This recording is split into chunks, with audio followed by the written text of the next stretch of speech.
let you know.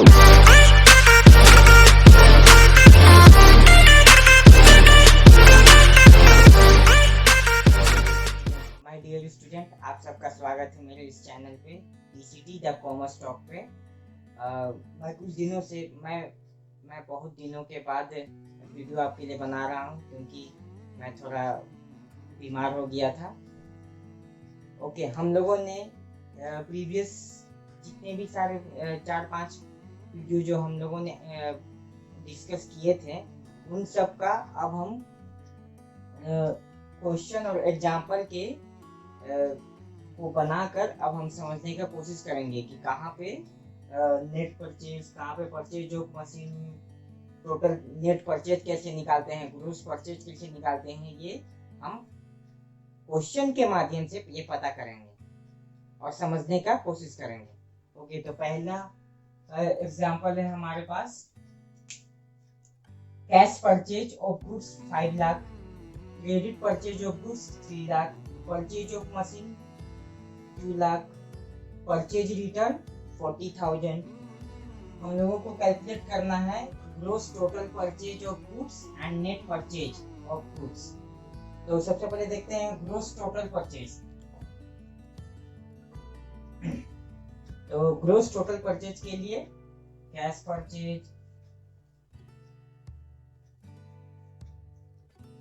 Purchase of goods is equal to है 5 lakh, credit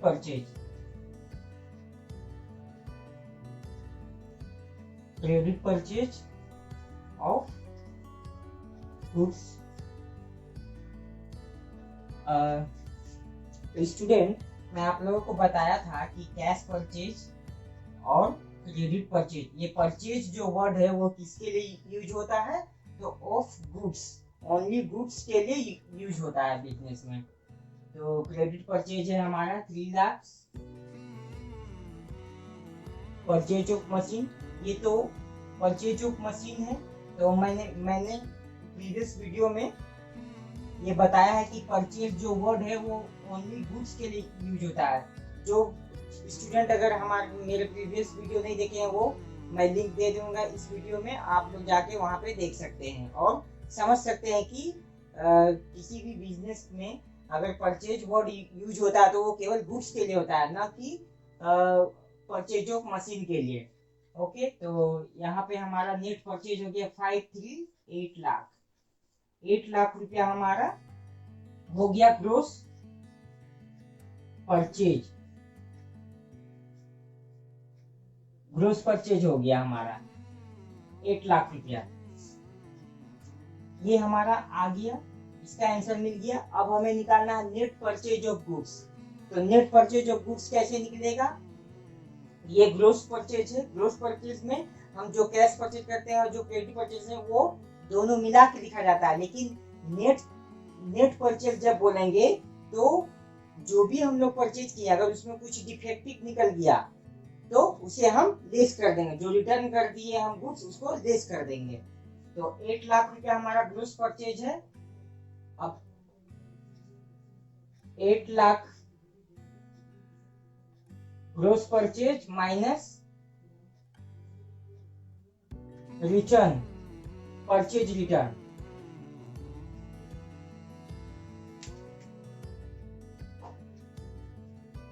purchase return 40,000 है। इसको purchase return को एक मैं वर्ड बताया था, ये परचेज रिटर्न क्या होता है? Return outward. ये वर्ड रिटर्न आउटवर्ड एक वर्ड है, परचेज रिटर्न के लिए हम लोग यूज करते हैं बिजनेस में। तो 8 लाख में 40,000 जब माइनस हो जाएगा तो 7,60,000 रुपीज, ये हमारा हो गया नेट परचेज। ओके स्टूडेंट, तो हम लोग इस एग्जांपल के थ्रू हम लोग समझ सकते हैं कि ग्रोस टोटल परचेज किसे कहेंगे और नेट परचेज ऑफ गुड्स किसे कहेंगे और परचेज वर्ड किसके लिए यूज किया जाता है, ये हम लोगों को हमेशा याद रखना है। ओके, नेक्स्ट एग्जांपल है हम एग्जांपल नंबर 2। आप लोग नंबरिंग करते जाइएगा एग्जाम्पल का। अब इस एग्जाम्पल में हम लोग देखते हैं कैश सेल ऑफ गुड्स। देखिए यहाँ भी हम लोग गुड्स ऑफ गुड्स सेल्स किसके लिए यूज कर रहे हैं, ऑफ गुड्स, ओनली गुड्स के लिए यूज कर रहे हैं sale. Cash sale 6 lakh, credit sale of goods, credit sale किसको किए हम लोग, तो राम को 2 लाख, मोहन को 5 लाख, सोहन को 2.5 लाख, इतना हम लोग सेल किए हैं क्रेडिट में। अब और क्या स्टेटमेंट बोल रहा है, तो सेल्स रिटर्न फ्रॉम राम 30,000, यानी राम से हम लोग सेल्स रिटर्न पाए हैं 30,000 का। कलेक्शन फ्रॉम मोहन, मोहन से हम लोग कलेक्ट किए हैं cash 2,80,000। Cash collected from Sohan 60,000 and discount allowed to Sohan 5,000। ठीक है, तो ये हमारा स्टेटमेंट दिया हुआ है। हम लोगों को कैलकुलेट क्या करना है इसमें, तो कैलकुलेट करना है टोटल सेल्स, नेट सेल्स, फिर third amount due from Ram eight the end, यानी अंतिम समय में राम का कितना बकाया रह गया हमारे पास। Amount due from Mohan at end, Mohan का कितना बकाया है। Amount due from Sohan, Sohan का कितना बकाया है। और हमें बताना है total debtors of the end, यानी साल के अंत में हमारे पास कितने का डेटर बचा हुआ है। देखिए स्टूडेंट, यहाँ पे डेटर्स वर्ड आया है, यानी हम लोग अब एग्जाम्पल में क्वेश्चन में ये देख रहे हैं कि डेटर वर्ड कहाँ पे आता है। ओके, तो हम लोग यहाँ पे टोटल सेल निकालते हैं। पहले टोटल सेल्स हम लोग निकालते हैं। फर्स्ट कैलकुलेशन है सॉल्यूशन। फर्स्ट है हमारा टोटल सेल। टोटल सेल किसको बोलेंगे हम लोग स्टूडेंट, तो जो कैश सेल हुआ है और जो क्रेडिट सेल हुआ है, ये दोनों को जब हम ऐड कर देंगे तो टोटल सेल निकलेगा। तो कैश सेल हमारे पास कितना हुआ है, 6 लाख का है। क्रेडिट सेल कितना है, तो राम का 2 लाख,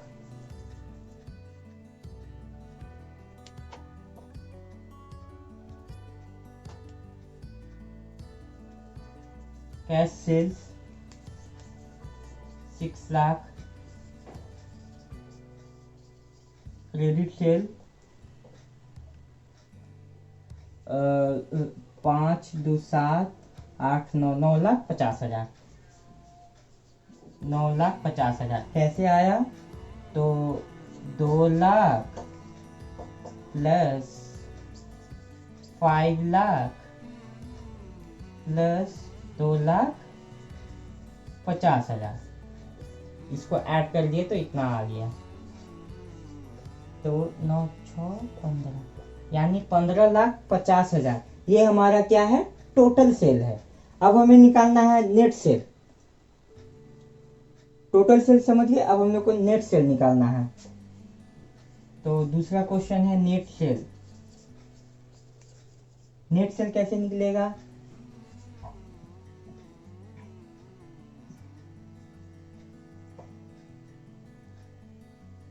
तो जो भी हम लोगों ने कैश और क्रेडिट सेल किए हैं उसमें जो भी रिटर्न आ गया हमारे पास उसको माइनस कर देंगे तो हमारे पास नेट सेल आ जाएगा। तो 15 लाख है हमारे पास यहाँ पे नेट सेल। ग्रोस सेल है हमारे पास, टोटल सेल है ये, टोटल सेल है ये, टोटल सेल है हमारे पास। Sales return from Ram, Ram से हमें 30,000 रुपये का रिटर्न आ गया है, 30,000 रिटर्न आया। इसको क्या एक वर्ड बोलते हैं हम लोग, return inward, return outward, return inward हुआ है, ठीक है। रिटर्न इनवर्ड 30,000 का,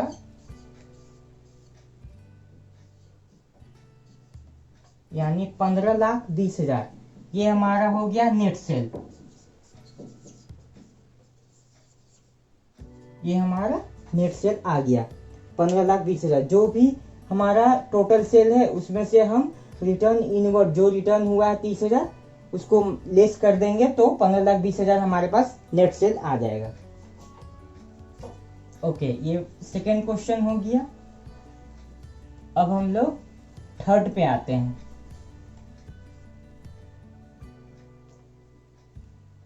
हमारे पास थर्ड नंबर में है amount due from Ram eight the end, यानी साल के अंत में राम का कितना बकाया है। तो इसे निकालने के लिए हम लोग राम के द्वारा जो भी ट्रांजैक्शन हुए उसको हम लोग एक बार देखते हैं। तो राम को सेल हुआ है क्रेडिट में 2 लाख,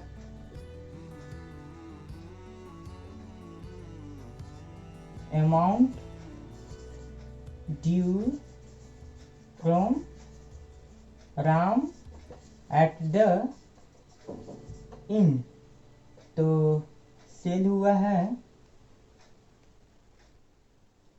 2 लाख का, 2 लाख का सेल हुआ है, सेल 2 लाख का हुआ है। और हम लोग स्टेटमेंट में देखते हैं कि और क्या हुआ है। तो sales return from Ram, Ram के द्वारा सेल्स रिटर्न किया गया है 30,000 का, और राम के द्वारा पैसा मिला है क्या देखते हैं। Collection from Mohan, collection from Sohan and discount allowed Sohan, यानी राम एक भी पैसा हमें नहीं दिया है तो उसका माइनस कर देंगे। 1,70,000 रुपया हमें राम से लेना है। अब फोर्थ नंबर में देखते हैं amount due from Mohan eight the इन। मोहन के पास हमारा कितना बकाया है, तो मोहन को हम लोग सेल किए हैं 5 लाख का, 5 लाख का सेल किए हैं। और कलेक्शन फ्रॉम मोहन, मोहन से हम लोग कलेक्ट किए हैं पैसा 2,80,000, तो ये लेस हो जाएगा। 2,80,000 जो हमें पेमेंट मिल चुका है वो तो अब वापस नहीं मुझे फिर से तो नहीं लेना है। ये 2,80,000 लेस कर देंगे। फिर मोहन का और कोई स्टेटमेंट नहीं है तो इसको लेस कर देते हैं हम लोग।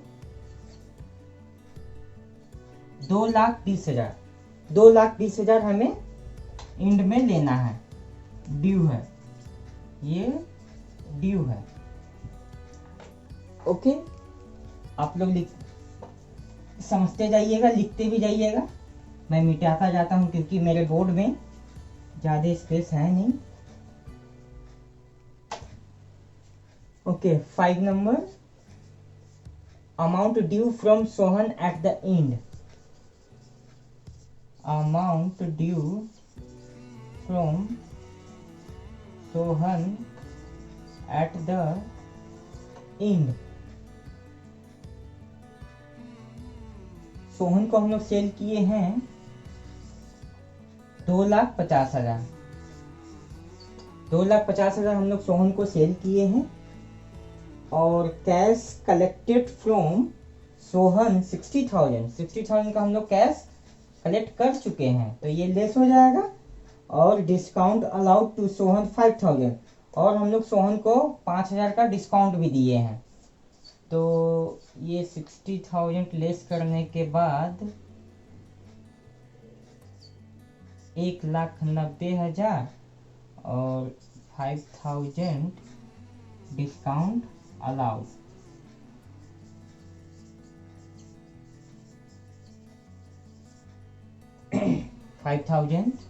डिस्काउंट अलाउड को लेस कर देंगे तो 1,85,000, यानी हमें सोहन से 1,85,000 रुपया लेना है। ओके, तो 5th नंबर भी हो गया। अब हम लोग 6th नंबर देखते हैं।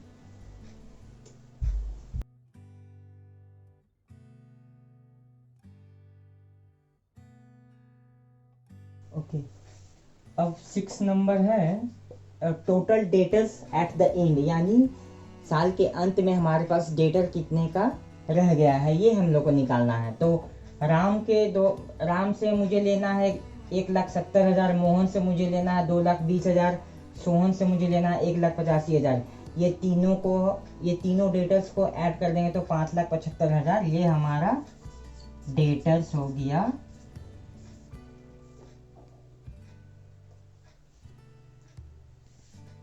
ओके, तो इस तरीके से हम लोग एग्जाम्पल के थ्रू समझ रहे हैं कि कैसे हम लोग को किसको जब कौन सा डेटर बनता है, कब डिस्काउंट अलाउड होता है, ये हम लोग डिस्कस कर रहे हैं। ओके, नेक्स्ट एग्जाम्पल हम लोग देखते हैं। ओके, नेक्स्ट एग्जाम्पल है हमारा क्रेडिट परचेज ऑफ गुड्स। अब हम लोग क्रेडिट में परचेज कर रहे हैं गुड्स को, X से 6 लाख, Y से 5 लाख, Z से 8 लाख। X से 6 लाख का खरीदे हैं, Y से 5 लाख, Z से 8 लाख का हम गुड्स परचेज किए हैं।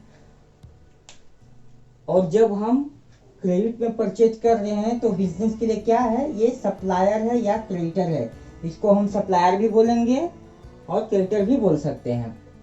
अब ये स्टेटमेंट है, फर्म पेड ₹80,000 टू X, यानी फर्म पेड किया है 80,000 X को। Firm paid 2,50,000 to Y, receive discount of 1,000 from Y, 10,000 from Y। Firm paid 5 lakh to Z and receive discount for 30,000 from Z. Firm return goods costing ₹25,000 to Z. अब हम लोगों को calculate क्या करना है, तो amount due to X at the end, amount due to Y at the end, amount due to Z at the end, total creditor at the end. यानी हमारे जो क्रेडिटर है, जो हमारे सप्लायर है, उनको साल के अंत में हमें कितना पैसा देना है, X, Y, Z, ये जो तीनों क्रेडिटर है, और साल के अंत में हमारे पास क्रेडिटर कितने के रह गए हैं। तो पहला निकालते हैं हम लोग, amount due to X at the end. अब हम लोग यहाँ पे सबसे पहले देखेंगे कि X के द्वारा साल के दौरान हम लोग किस किस प्रकार का ट्रांजैक्शन किए हैं इससे। तो हम लोग यहाँ पे देखते हैं, तो क्रेडिट परचेज किए हैं 6 लाख का, यानी परचेज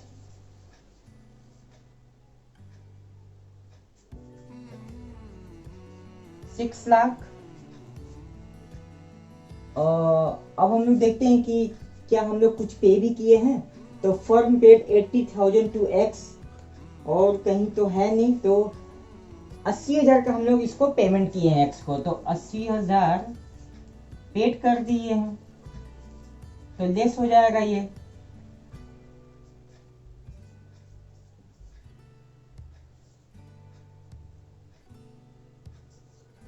₹5,20,000 हमें अभी देना है, यानी ड्यू है। अब दूसरा, amount due to Y, amount due to Y at the end.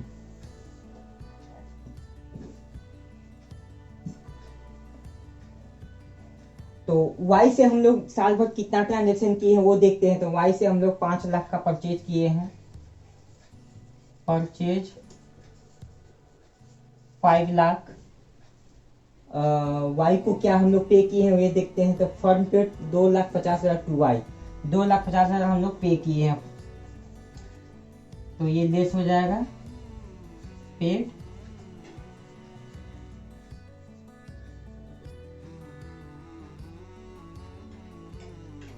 यानी 2,50,000 हमें अभी देना है Y and receive discount of ₹10,000 from Y। अब 10,000 का डिस्काउंट हमें मिला है, डिस्काउंट रिसीव्ड, यानी 2,40,000 हम लोगों को अभी पे करना है इसे। तो एक जगह हम लोग लिख लेते हैं यहाँ पे 5 लाख 20,000 और 2,40,000। अब हम लोग यहाँ पे इसको हम मिटा देते हैं क्योंकि हमारे पास जगह की कमी है थोड़ा।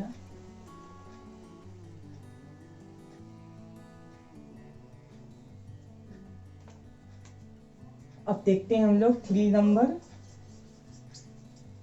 Amount due to Z at the end. Z को 8 लाख का हम परचेज किए हैं जेड से हम लोग, यानी 8 लाख रुपीज। अब हम लोग पे कितना किए हैं, तो firm paid 5 lakh to Z, 5 lakh paid less, तो हमारे पास 3 लाख का पे करना है मेरे को। डिस्काउंट रिसीव 30,000 का डिस्काउंट रिसीव किए हैं हम लोग।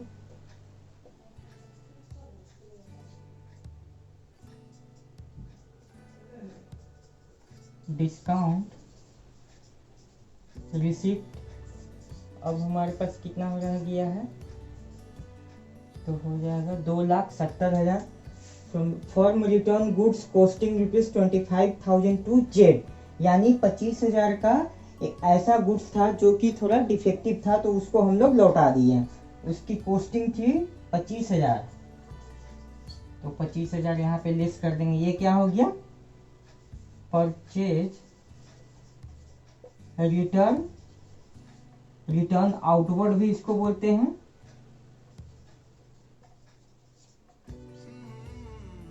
Return outward, okay.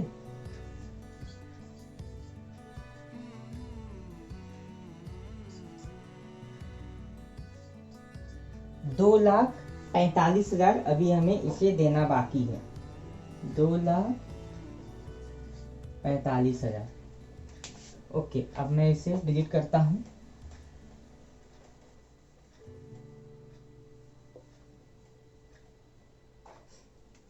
अब 4 नंबर है, total creditor at the end.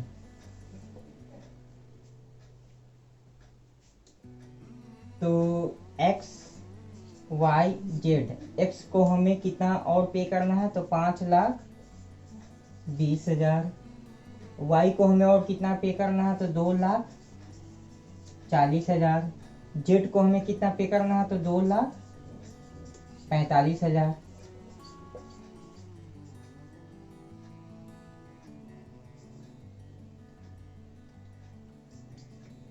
यानी 10,05,000 रुपया अभी हमें साल के अंत में अभी पे करना है। हमें हमारे बिजनेस के जो सप्लायर हैं, जो क्रेडिटर हैं, उनको पे करना है।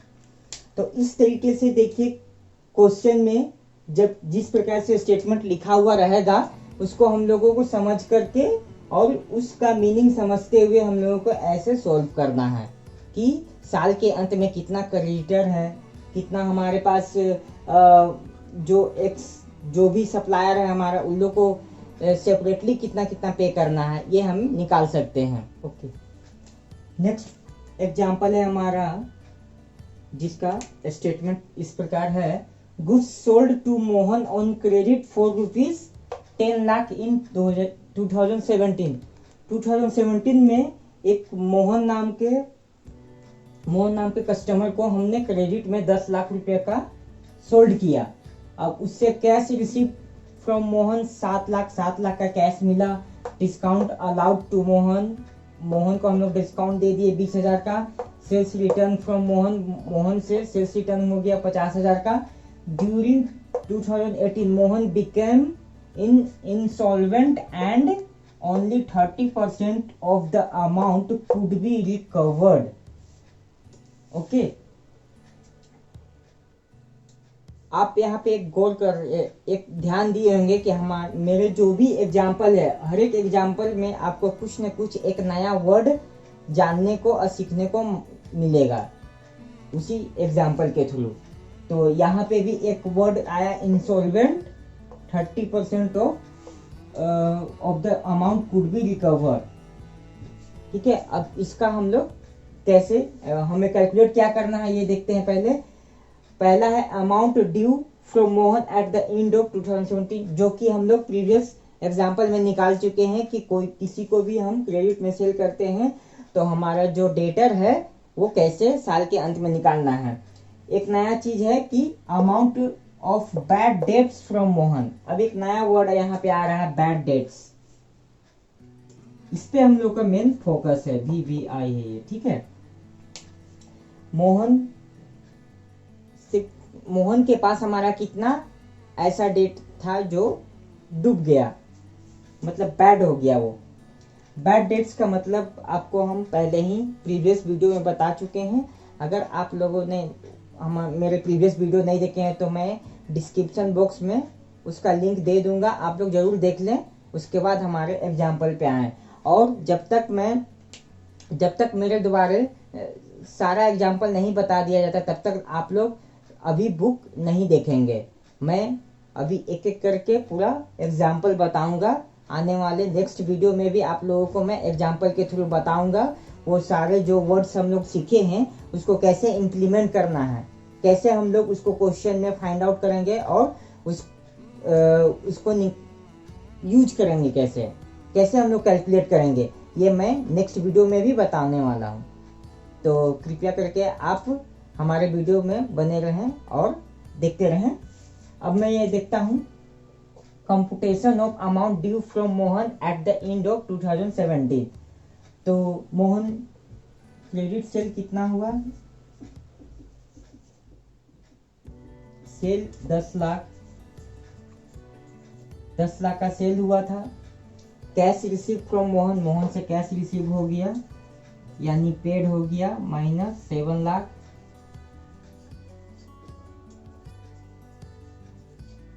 यानी 3 लाख रिमेनिंग बच गया। अब डिस्काउंट अलाउड टू मोहन 20,000 यानी 20,000 का डिस्काउंट हम मोहन को दे दिए तो ये भी लेस हो जाएगा। डिस्काउंट अलाउड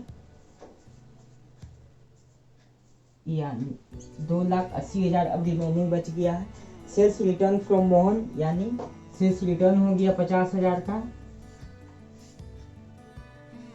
इसको क्या बोलते हैं, रिटर्न इन वर्ड 50,000 यानी 2,30,000। मतलब कि हमारे पास मोहन से हमें लेने के लिए 2,30,000 साल के अंत में रह गया। अब नेक्स्ट स्टेटमेंट है during 2018 Mohan became insolvent and only 30% of the amount could be recovered। Okay, तो ये हम नेक्स्ट क्वेश्चन में देखते हैं। ये हमारा यहाँ पे due eight the end of year में बकाया रह गया 2,30,000। ओके, मैं इसे फिलहाल यहाँ पे डिलीट करता हूँ।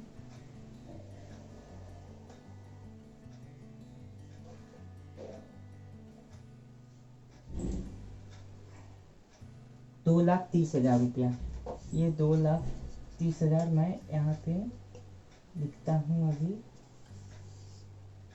ये ड्यू है और मैं इसे यहाँ पे डिलीट करता हूँ। पॉज कर लो। ओके, अब हम लोग second amount of bad debts from Mohan. अब बैड डेट्स हम लोग फाइंड आउट करते हैं यानी computation of bad debts from Mohan. तो अमाउंट ड्यू कितना रह गया था, तो 2,30,000 साल के अंत तक यानी 1 जनवरी 2018 को हमारे पास ड्यू कितना है, 2,30,000 यानी 2,30,000 क्या है, डेटर है हमारा, ये डेटर हो गया। ओके, तो स्टेटमेंट में कहा गया हम लोगों को कि during 2018 Mohan became insolvent and only 30% of the amount could be recovered। यानी जो मोहन है, मोहन के द्वारा ये स्टेटमेंट दिया गया कि वो इंसॉल्वेंट हो गया है और वो जितना भी ड्यू था उसका 30% ही पे कर पाएगा, वो इससे ज़्यादा वो पे करने में असमर्थ है। तो जो वो पे नहीं कर पाएगा वो हमारा क्या हो जाएगा, वो तो मेरे लिए लॉस हो गया ना, वो तो डूब गया, वो बिजनेस में अब आने वाला नहीं है। तो हम लोग उसको फाइंड आउट करते हैं। तो 2,30,000 का 30% होता है 69,000, यानी ये हमें मिलेगा, ये हम लोग रिसीव करेंगे। अब हम 30% हम लोग रिसीव करेंगे तो 70% हम लोग रिसीव नहीं करेंगे, यानी नोट रिसीव 2,30,000 का 70%, यानी 1,61,000 हमें प्राप्त नहीं होगा। यानी यही अमाउंट हम लोग का बैड डेट कहलाएगा, यानी लॉस कहलाएगा बिजनेस का, यानी बैड डेट हो गया। ओके